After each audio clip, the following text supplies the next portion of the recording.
படுத்தலன்றீங்களா திமுக? படுத்தலை.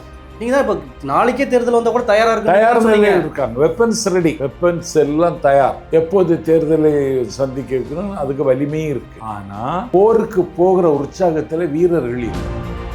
ஒரு பக்கம் விஜய் சுத்தி அரசியல் நடக்கிற மாதிரி இருக்கு. ஏன்னா இப்போ திமுகன்ற ஒரு ஒரு அரசியல் பேசுபொருள் கம்மியான மாதிரி இருக்கு. விஜய் சுத்தியே காங்கிரஸ் கூட்டணி ஒரு பக்கம் வரப்போகுதுன்னு சொல்ற மாதிரி இருந்துச்சு. அப்புறம் செங்கோட்டையன் ஒரு பக்கம் விஜய் என்ன பேசினாலும் ஒரு பேசுபொருளா இருக்கு. இப்போ பார்த்தீங்கன்னா காஞ்சிபுரத்தில் ஒரு மீட்டிங் வச்சாரு.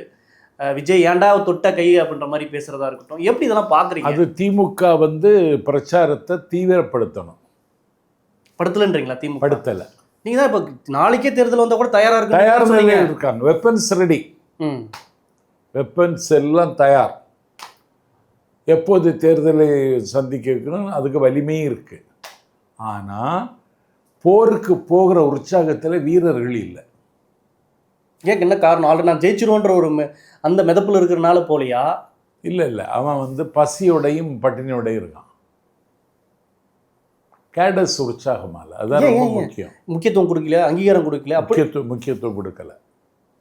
ஆனா வெளியில அப்படி காட்டிக்கிறதே இல்லையே. வெளியில தெரியாது இல்ல. நீங்க நினைக்கிற மாதிரி ஏதாச்சும் முக்கியமான நபர்கள் திமுக தாவேக்க போலான்ற மாதிரி நீங்க அப்படி ஊகிக்கிறீங்களா? அப்படி உங்களுக்கு பேச்சு ஏதாச்சும் நீங்க பேசியிருக்கீங்களா? இல்லை அப்படி ஒரு யாரும் எனக்கு கண்ணுக்கு தெரியல.